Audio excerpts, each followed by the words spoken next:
You don't seem surprised, almost like you already knew Nancy was pregnant. Hey, Dad, you have an idea why, don't you? When Steve heard Ryan's words, he let out a smug laugh and, without showing any guilt, continued talking. The problem is, you started talking about leaving the house and not giving me any money, right? Nancy was kind to me. I think she liked me more than you, honestly. Steve's nonchalant ramblings put Ryan on the edge of losing his temper. So, when you're away on business trips, you leave Nancy lonely. Well, I had to step in and keep her company. The father of the child she's carrying is me. Sorry, but she came on to me first. Let's raise the kid together. Steve's disgusting words made me feel like I was about to faint. What? Are you kidding me? Ryan said, and I stopped him from breaking his phone, as it looked like he was about to smash it. What followed was nothing short of chaos. How long do you plan to stay a child? You want a kid? Who's going to raise them? Stop wanting a child just to satisfy your desires. A child is a life, not your toy. I will protect my precious son, Ryan, and his wife, Nancy. Do you have anything to protect? Probably just your tiny, pathetic pride. If that's what you're protecting, why don't you hurry up and go to hell? I will never forgive you. My name is Olivia, and I'm a 43-year-old part-time homemaker. I have a son, Ryan, who I gave birth to when I was 20. I married my current husband, Steve, 6 years ago, when Ryan was 17. Ryan's father was an older man I met while I was in college. He was incredibly intelligent and passionate about research. When we found out I was pregnant, we planned to get married once he graduated and started working. However, he tragically passed away in a fatal accident overseas during his research trip. I gave birth to Ryan on my own and managed to raise him with the support of my parents. It was during this time that I met Steve. Steve was a regular at the cafe where I worked, coming in almost every day. I still remember how childlike he seemed, always ordering ginger ale as soon as he sat down. Seeing him daily, I gradually became interested in him. Despite his sharp features, Steve was incredibly talkative and always cracked jokes that made me laugh whenever I came by his table. He usually came with his friends, but sometimes he'd wait outside for me to finish my shift. Olivia, you must be tired. Want to grab dinner together? When he asked me out, we went on several dates. Ryan, who was in high school by then, often stayed late at tutoring, giving me some time to enjoy myself. As we spent more time together, I started thinking about the possibility of marrying Steve. After losing Ryan's father while still unmarried, I thought I'd never be able to marry anyone. But then Steve appeared in my life like an oasis, at a time when I was desperately focused on raising Ryan. Steve treated me, an older woman, like a lady, and I started to imagine sharing my life with him. Most importantly, Ryan took to Steve very well. At the time, Steve was still in his 20s, so Ryan probably saw him more like an older brother. Even so, Steve often took Ryan out and doted on him. So, when Steve proposed, although I hesitated, I decided to marry him, wanting to give Ryan a father. Ryan, who was intelligent and well-behaved like his late father, quickly started calling Steve Dad instead of Steve after we got married. Steve didn't seem to mind at all. In fact, he looked quite pleased and fired up. From now on, I'm going to work even harder to support our family. 6 years have passed since I married Steve. Ryan graduated from college and started his career. I also quit the cafe job I had at the time and started working full-time when Ryan entered college. This morning, I was rushing to get ready for work since I had a meeting early in the day. As I was sipping coffee in the kitchen as a quick breakfast, Steve came. "Good morning. Do you want something to eat?" I spoke to Steve, who was sitting on the couch, but he shook his head. It seemed he didn't have an appetite. He had probably been drinking late last night again and was likely hungover. After finishing my coffee, I grabbed my bag and was about to leave the house. Then he spoke to me in a sleepy voice. "Oh, I'm going out this evening. Can you give me some money?" I sighed. Here we go again. If I didn't give him the money, he'd come all the way to my office to ask for it. So reluctantly, I left some cash on the table. "Thanks." Steve took the money and headed back to his bedroom. I watched him leave before stepping out the front door. Steve had quit his job right when I secured a full-time position. With Ryan starting college, I thought we needed more money, so I got a full-time job. However, when Steve quit his job, it felt completely counterproductive. I tried encouraging him several times to find work again, but it never seemed to get through to him. "Why should I work when you're also working, Olivia?" It felt like the determination he'd shown when we got married had disappeared. Though I was exasperated, I had always planned to send Ryan to college, even if I were single, so I convinced myself it was just like having one more dependent to support and work tirelessly. Part of me also believed that Steve would eventually find a job. However, Steve, who had always lived a flashy lifestyle even before our marriage, continued to borrow money from me and spend his nights out on the town.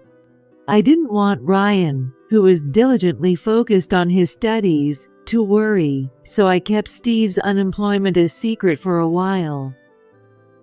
But Ryan, being sharp and perceptive, quickly figured it out. Part of me believed that Steve would eventually find a job. Even so, Ryan never blamed Steve. Instead, he secretly set aside part of his part-time job earnings to give Steve pocket money. This went on for several years.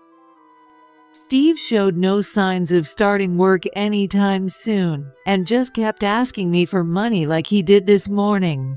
He mentioned going out this evening, so he was probably planning to go drinking again. Steve, who had many friends, never turned down an invitation. He dressed in brand-name clothes and accessorized with expensive items. That never changed, whether it was before or after we got married. When I came home from work that day, Steve was unusually in the living room. He was sitting on the couch, drinking alone. "Hey, didn't you go out?"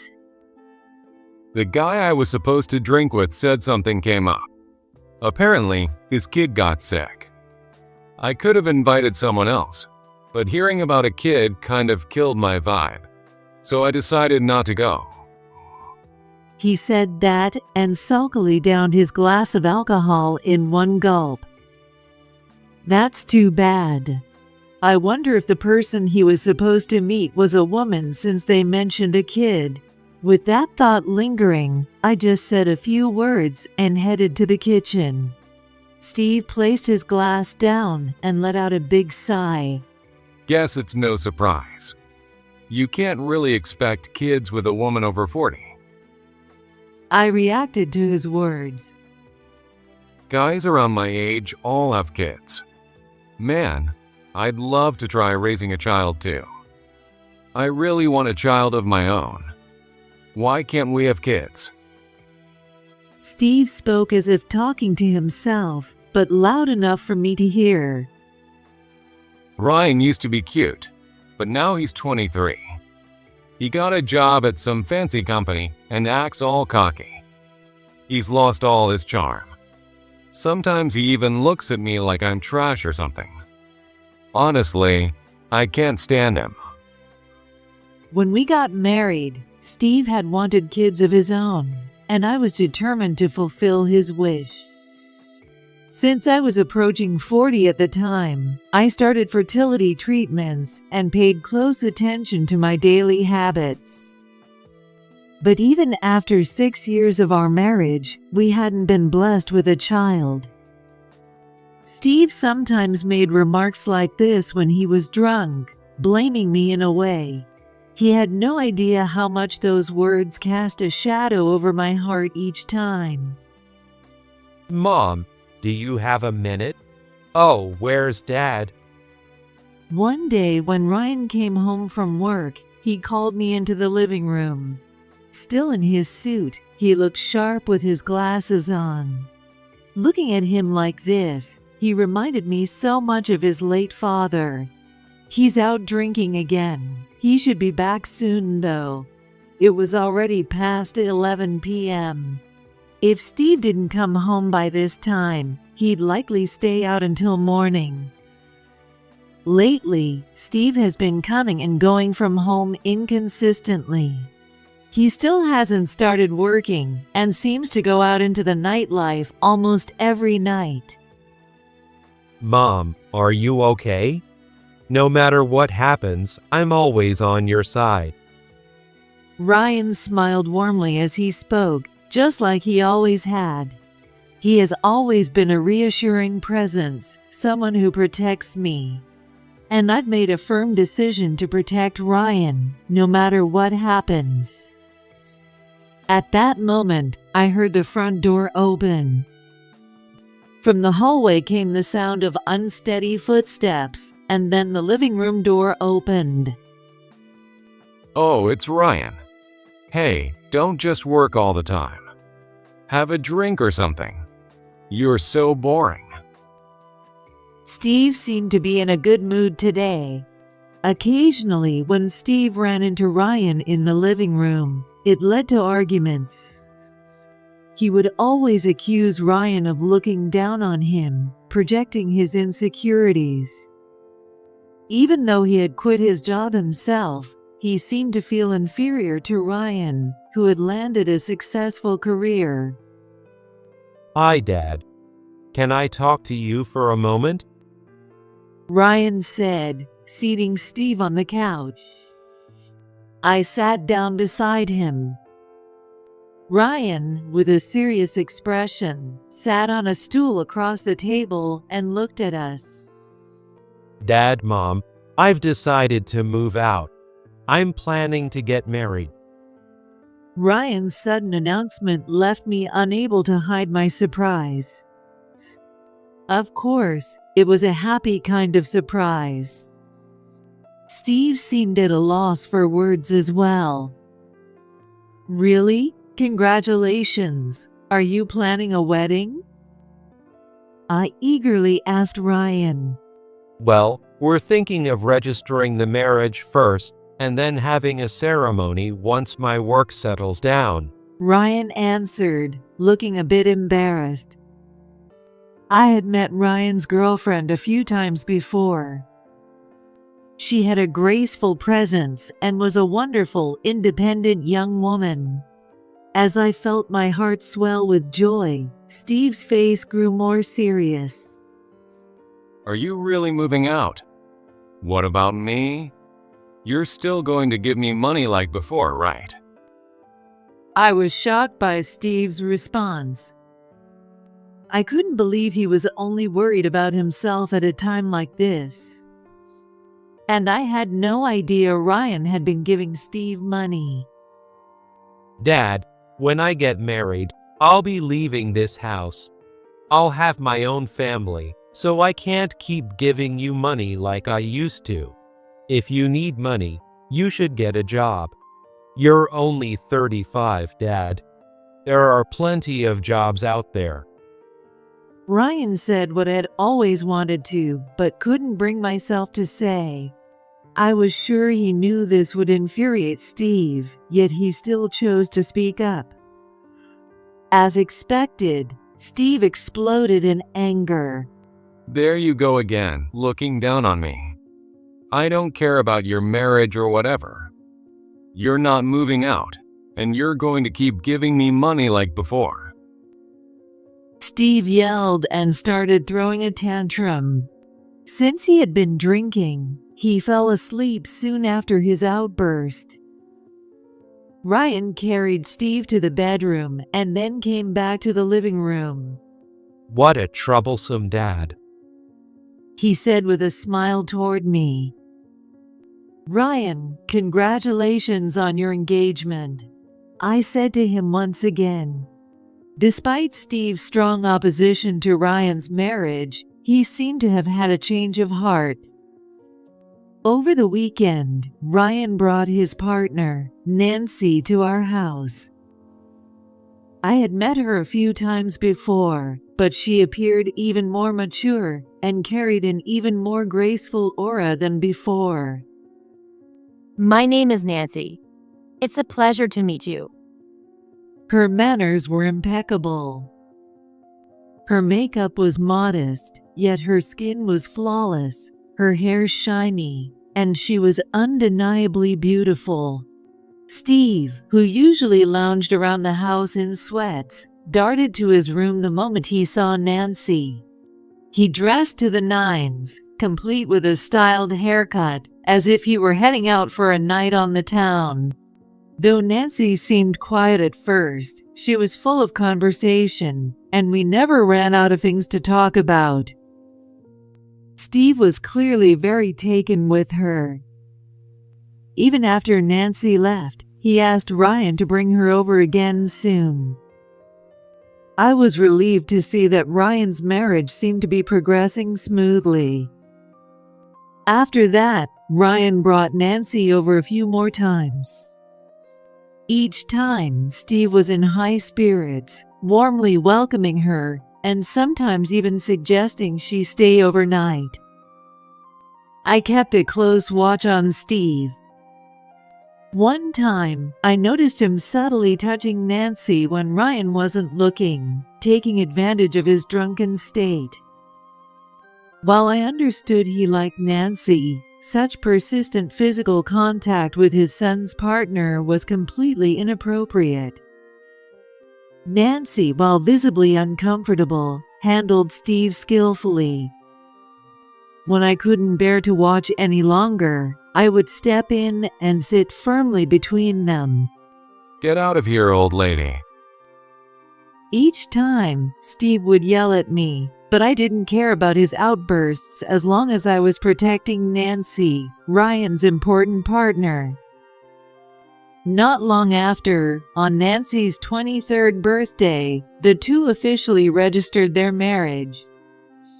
Although they were now a married couple, Ryan's busy work schedule meant they hadn't found a new place to live yet.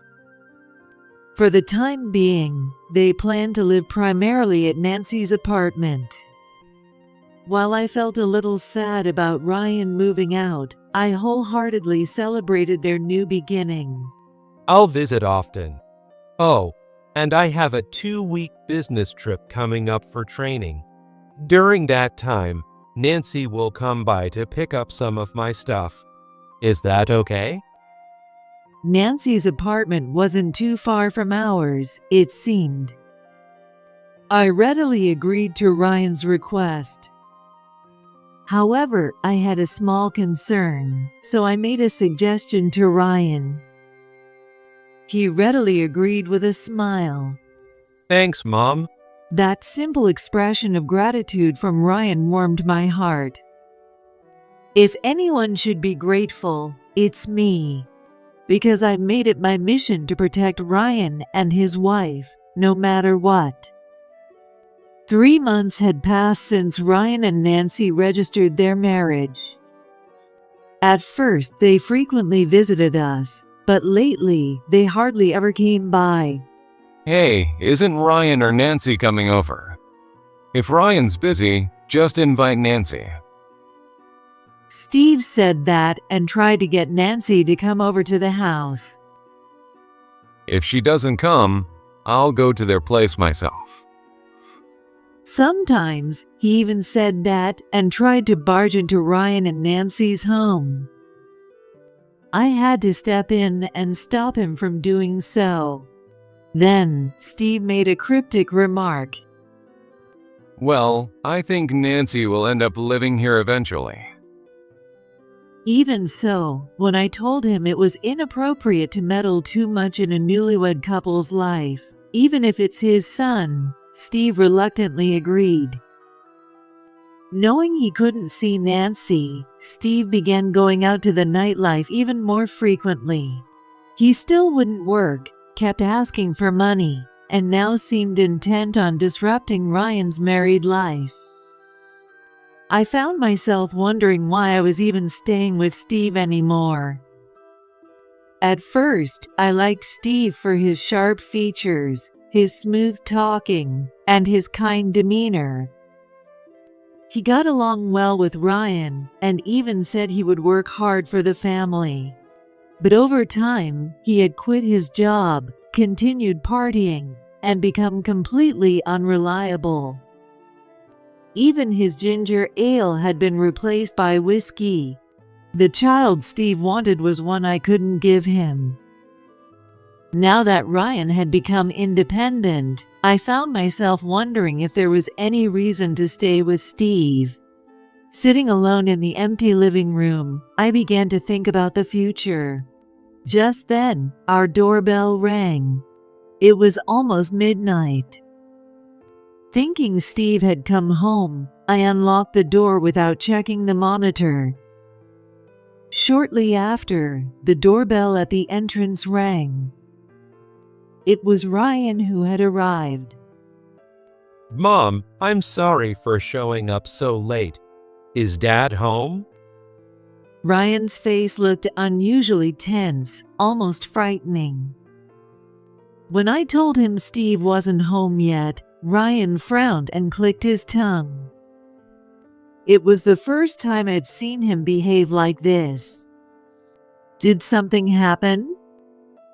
I led Ryan into the living room and had him sit on the couch. He kept his head down, his face still stern. Sensing his intensity, I was at a loss for words, but Ryan, noticing the atmosphere, finally spoke up.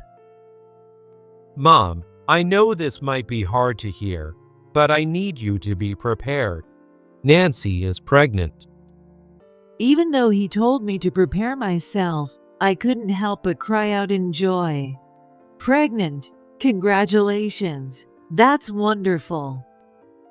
I had been nervous about what he might say, but the news of a pregnancy was a welcome surprise. Still, Ryan didn't relax his expression. What he said next would reveal something far more troubling. It was just the other day that they found out Nancy was pregnant. After she complained of feeling unwell, Ryan went with her to the hospital, where they received the news. Ryan was overjoyed and deeply moved when he heard. However, he noticed that Nancy's expression remained dark. Thinking it was due to her physical condition, he had her rest at home, but that night, something terrible happened. In the middle of the night, Ryan was startled awake by noises and loud voices. When he checked the house, he found Nancy in the kitchen, holding a knife and crying hysterically. Ryan hurriedly took the knife from her and calmed her down, guiding her gently to the couch. Nancy cried uncontrollably until past 3 a.m., before finally calming down. He let her sleep that night, and since the next day was a holiday, Ryan stayed by her side all day. I knew there had to be a big reason behind Nancy's actions. I kept telling her over and over that no matter what she said, I'd be on her side. Eventually, she opened up to me. And then Ryan told me what she had shared with him. It was shocking. The horrifying details made my legs tremble, my jaw quiver, and left me utterly speechless. I could feel Ryan's boundless anger radiating from him. It wasn't sadness or frustration. It was a fierce, burning rage. Ryan clenched his fists so tightly that his knuckles turned white. In the heavy silence, my phone suddenly rang. It was Steve. When Ryan saw who it was, he pressed the answer button and switched to speaker. Hey, Olivia. You're still up. I'm not coming home tonight. Oh, and I've got plans tomorrow too. So make sure to leave some cash before you head to work. Thanks. Steve's drunken, cheerful voice came through the phone. Hearing Steve's voice seemed to drain the fury from Ryan's face, leaving behind a cold, emotionless expression. Hey, Dad. Out drinking again tonight, right? Ryan's usual gentle tone, strangely calm, felt terrifying. Ryan? Oh, you're there. Is Nancy with you? If she's coming over, I should have stayed home. Ryan furrowed his brow at Steve's words. Dad, Nancy's at her parents' house right now. By the way, she's pregnant. Ryan quietly dropped the news. I clasped my hands together in silent prayer and listened intently for what would come next. Really? That's great news. So, she's pregnant. That's wonderful. I could see Ryan's fists clenching tighter and tighter at Steve's response. Though silent, his fists trembled violently. You don't seem surprised. Almost like you already knew Nancy was pregnant. Hey, Dad, you have an idea why, don't you? I thought it would be too cruel to let Ryan say anything more, but I was already a mess, tears streaming down my face, unable to say a word to Steve. Hearing Ryan's words, Steve let out a smug chuckle and began speaking without a hint of remorse. Well, it's your fault for talking about moving out and cutting me off financially. And seriously, landing someone as gorgeous as Nancy. How lucky can you get? You've always looked down on me, haven't you? But Nancy was kind to me. Honestly, I think she liked me more than she liked you. I don't know why, but married women seem to fall for me. As Steve's nonsensical and smug words continued, Ryan's anger reached a boiling point. That's why when you go on business trips and leave Nancy alone, she gets lonely, right? So, I ended up keeping her company. I'm the father of the child she's carrying. Sorry, she came on to me first. Let's raise the child together. Steve's appalling statement nearly made me pass out. Are you kidding me? He looked ready to smash the phone in his hand, and I stopped him with all my strength. What followed was pure chaos. Ryan stood up and kicked the couch. The small items on the nearby shelf were scattered everywhere, and the coffee pot flew off somewhere. He ripped the curtains down, and the metal fittings of the rails scattered everywhere. The vase also tipped over, spilling flowers and water all around. Ryan's eyes were completely unfocused, as if he had lost himself, and there was no clarity in them. I wrapped Ryan's body with a blanket that was nearby. Then I hugged him tightly. Using the same soothing methods I would for a whimpering child, I tried to calm his heart. Eventually, Ryan stopped his rampage, collapsing to his knees and bursting into tears. Steve's call had already ended. Ryan and I cried together for a while. I didn't know how much time had passed. It felt like I had cried until there were no more tears left, using up all the moisture in my body. Ryan, with the same emotionless expression as before, was lost in thought. Then he looked at me and said, "Mom, should we send him straight to hell?" Ryan said this and suggested a terrifying plan for revenge. Of course, I would fully cooperate. I nodded without saying a word.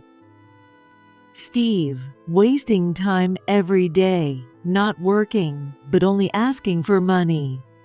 How fun is the nightlife? Does the alcohol you drink with money earned by others taste sweet? And does breaking apart the love that others have carefully nurtured for their own selfish desires feel good to you? You used to be someone too good for me, yes, back then. Thank you for being kind to young Ryan. I appreciate it, but it seems like Ryan has long since surpassed your mental maturity. How long do you intend to remain a child? You want kids. Who's going to raise them? Stop wanting children just for your own desires. Kids are lives, not toys. I will protect my precious son, Ryan, and his wife, Nancy. Do you have anything left to protect? Probably just your petty pride, right? If you're busy protecting that, could you just go to hell? I'll never forgive you. Ryan and I are now resolutely heading toward Steve. It's been a month since Steve made that horrific confession, and I haven't returned to our house. Right now, Ryan and I are staying in a hotel in the city. I just couldn't bring myself to face Steve. The thought of that man being my husband makes me sick. No, it's beyond that. I feel nothing but hatred toward Steve. Over the past month, Steve has called me multiple times, but the only thing he wants is money. He hasn't expressed any concern about me not coming home, nor has he apologized to Ryan. Instead, he constantly nags. Hey, Olivia, enough is enough.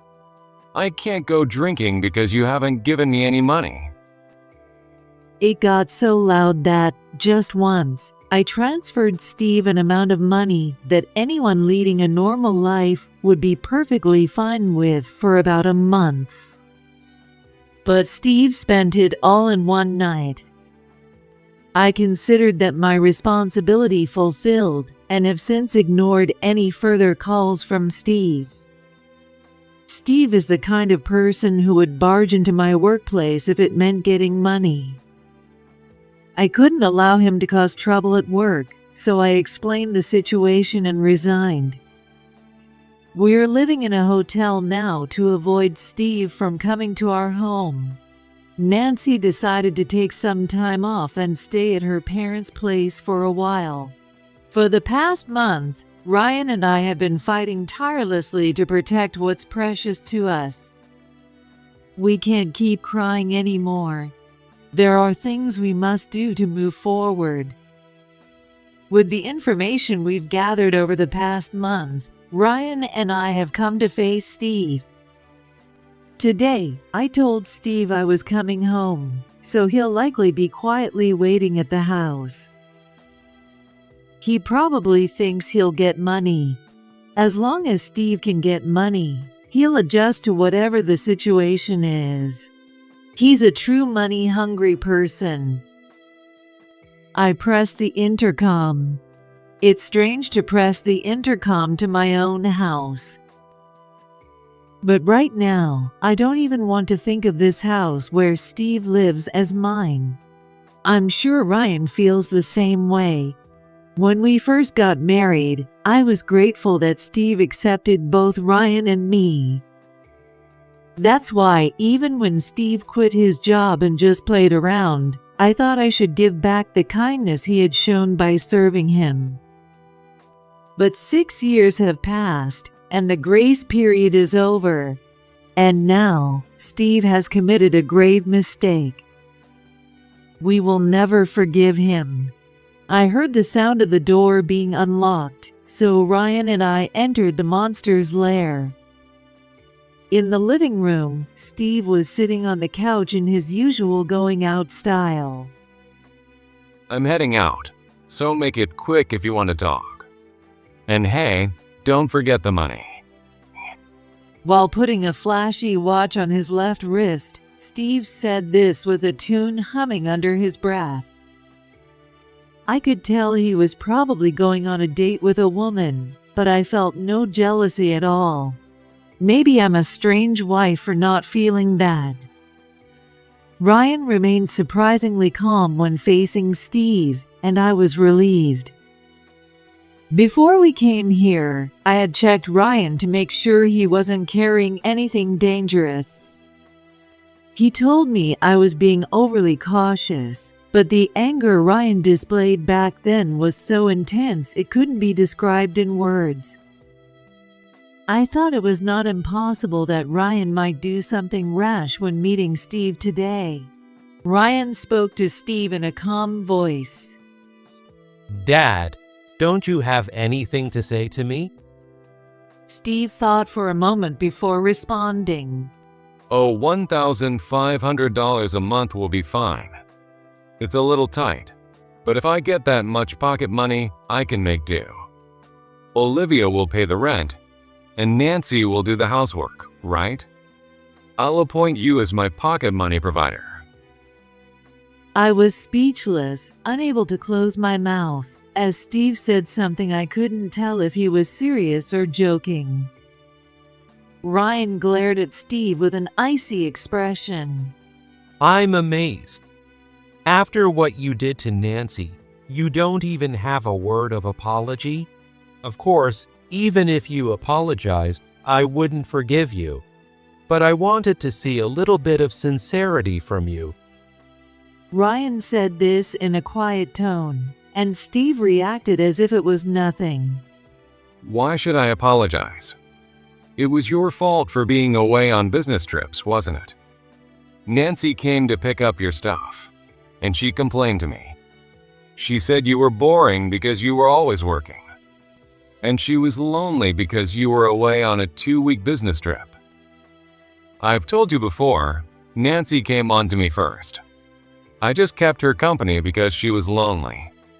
If you're angry, you should yell at lazy Nancy instead of me. As Steve sprayed a strong, suffocating fragrance on his body, he said this. At Steve's words, Ryan stood up. I hurriedly made him sit back down on the couch and tried to calm him down. Ryan, having calmed down a bit, said to Steve, Don't insult Nancy. She's completely innocent. I know you tricked her and took advantage of her. Ryan glared at Steve.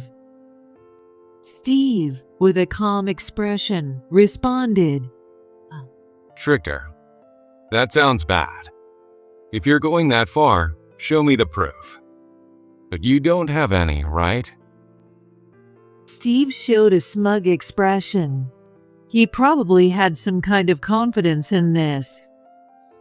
In fact, the security camera at the entrance of the room had its power disconnected, and all the footage during the time Ryan was away had been wiped clean. This meant there was no record of Nancy or Steve coming and going. The same was true at the building's management office, where the security camera had also been turned off. The building manager said there might have been a temporary power outage, but it was odd for the security camera alone to be without power for such a long time. We were certain this was a deliberate act by Steve. So foolish, such a naive way of thinking. It would be troublesome if Steve felt victorious just from shutting off the security cameras. If you're going to say that, I'll show you the proof you want.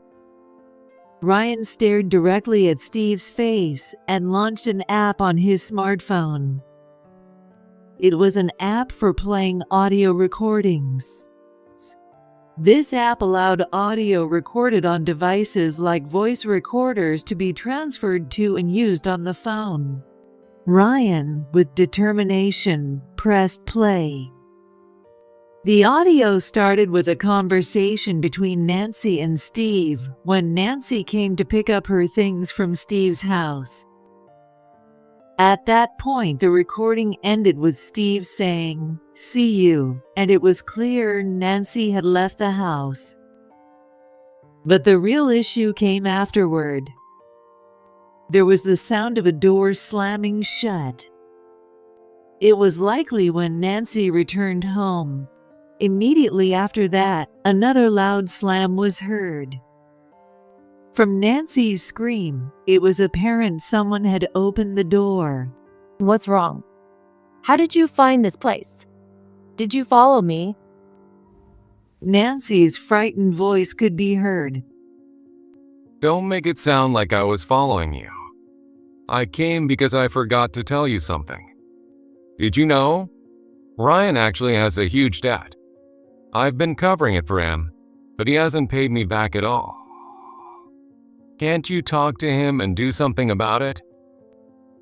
At Steve's words, I couldn't help but glance at Ryan's face.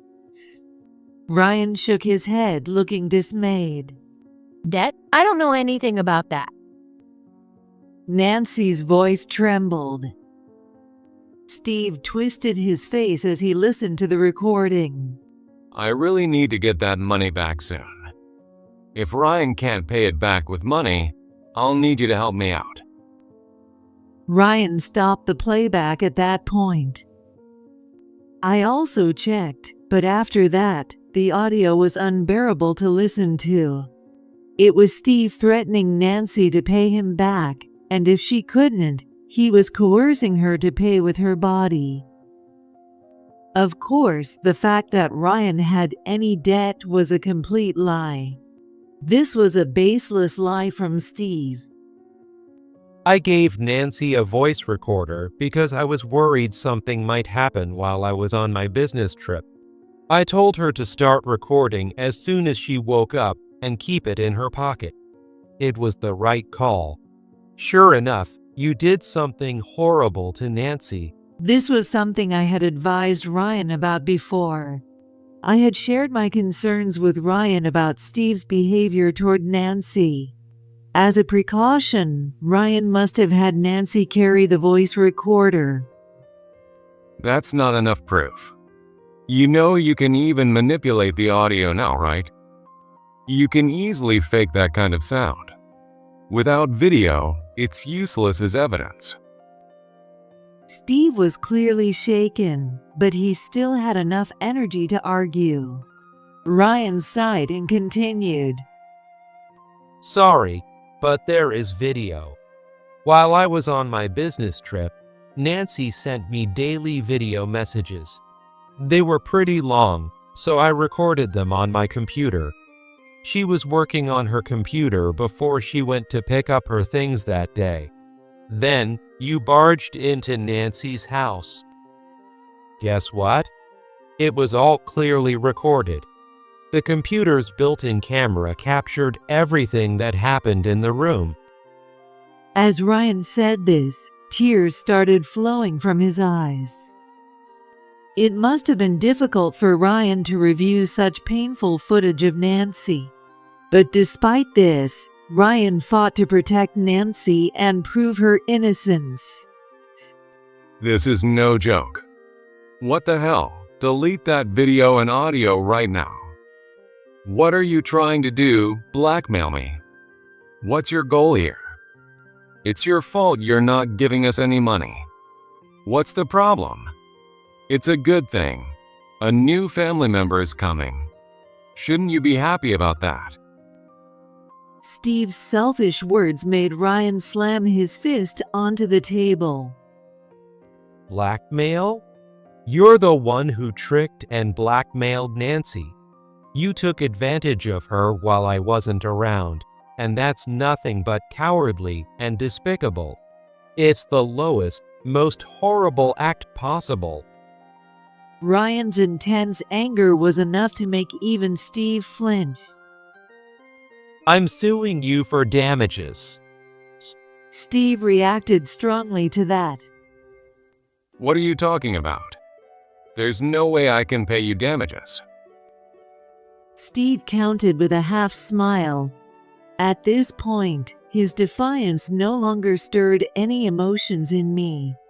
I had passed the point of anger. Ryan remained calm and spoke to Steve. If you can't pay, then you should go to jail. Steve's actions were nothing less than a great crime. Neither Ryan nor I had any intention of forgiving him. Whether it's damages or prison, I just want him to suffer. You're planning to send your father to jail? Even though we're not blood related, I'm your mother's husband, you know? If you do something so unfilial, Olivia will be heartbroken. Are you really okay with that? Steve, now using the word father, was completely frustrating. I decided to deliver the reality to Steve on Ryan's behalf. Steve, thanks for your concern. You're no longer Ryan's father, so don't worry. I'll be divorcing you, but I know you won't agree easily, so let's talk through a lawyer. Oh, and by the way, I'll be demanding damages from you, so look forward to it. Steve seemed like he wanted to say something, but he just opened and closed his mouth, unable to speak. You've been involved with so many women, haven't you? I had it checked out. If you want proof, just ask. I've got plenty of photos from the scenes. Some of them were even married women. Looks like you weren't lying when you said you're popular with married women. I'm sure the husbands of those women will also be suing you for damages. Good luck with that. I felt a deep pain in my heart, thinking that if I had divorced Steve sooner, Nancy and Ryan wouldn't have been hurt. That's why I'm making sure to bring justice to Steve here. The lawsuit with Steve will no doubt bring me some hardship as well. But it's also a reminder to myself, so I'm ready to face it. By the way, this is a side note. Nancy's family is from a pretty traditional background, you know. They've been guarding that land for generations. Nancy's father was the 8th generation gentleman. He's planning to come and greet you because of this matter. At Ryan's words, Steve's face turned pale. It's likely that they're involved in some sort of organized crime. I'm looking forward to the visit. Are you really going to abandon me, Olivia? If Nancy has a child, it's my child, you know? Why don't we just stay together and raise the baby? Since you couldn't have one, let's raise Nancy's child together, okay? Steve's words were as selfish as ever. He had no idea how selfish his words were. I had planned to keep the truth from him as a final act of mercy, but Ryan and I felt Steve should know the truth.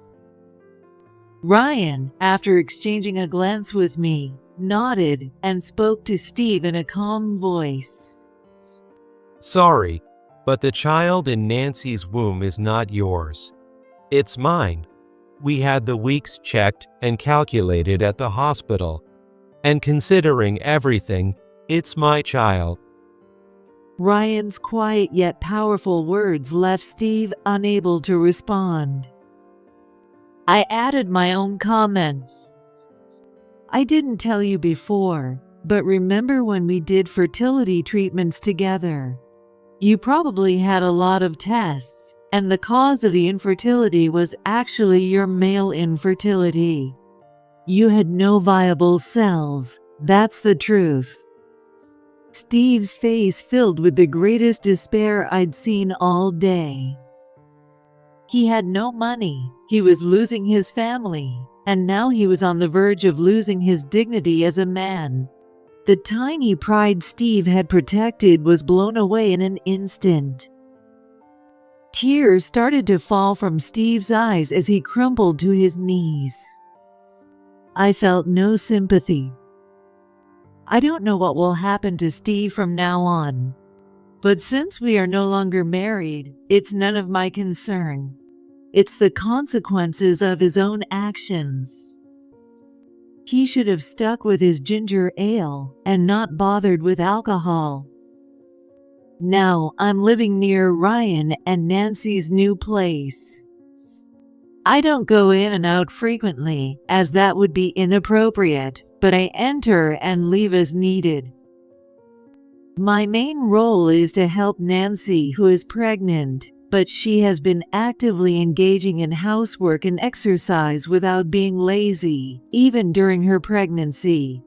There are times when her health isn't great, so I step in to prepare meals or clean when needed. My relationship with Nancy is good, and we've become close enough that Ryan gets a little jealous sometimes. Not sure where he got it from, but Dad's alimony payment came through all at once. After Nancy fell asleep, Ryan told me in the living room. He had probably gone to his own family to beg for the money. It turns out Steve was raised like a spoiled child in a strict household. He'd been kicked out of his family home for a while due to his reckless behavior. Ryan and I would have preferred he face the full consequences of his actions, but Nancy refused. He should suffer in the outside world. It was a resolute opinion, fitting for the daughter of the 8th generation. Being exposed to public scrutiny and living with the feeling of shame is a form of punishment in itself. Making his own money, paying back what he owes, and atoning for his sins. He has nothing left to escape. When Nancy said this with such calm grace, it surprised both Ryan and me. Ryan is doing well at work, and we're both eagerly awaiting the birth of their child. Ryan buys baby clothes and toys every day, and Nancy has been complaining that the house is getting cramped. I finalized my divorce with Steve through mediation. I'm planning to visit Ryan's father's grave this weekend to report everything. On a beautiful sunny day, Nancy gave birth in the warm sunlight. The healthy baby girl they had was starting to resemble Ryan in some way. I've gained something else I want to protect. The tiny hand of the baby grasped my finger tightly.